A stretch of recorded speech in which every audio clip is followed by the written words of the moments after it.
Hi mga day! Ayan po, mayroon po kaming bagong pitas na saging guys na tundan, ayan.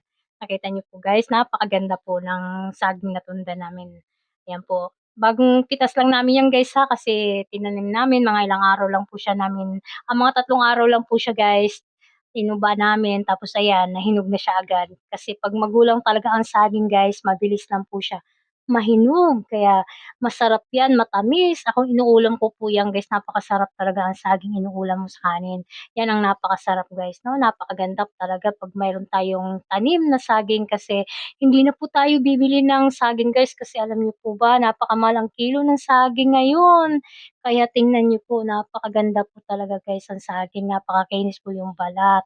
Tsaka bagong pitas din talaga yan guys 'no, mga ilang araw lang po siya, nahinog na siya agad kasi 'pag magulang po ang saging, napakabilis po siyang mahinog guys. Pero 'pag hindi po magulang ang saging, hindi po siya agad-agad nahihinog, matagal siya bago mahinog. Kaya yan, nahinog agad siya guys, 'di ba napakaganda po yung saging, napakakinis na.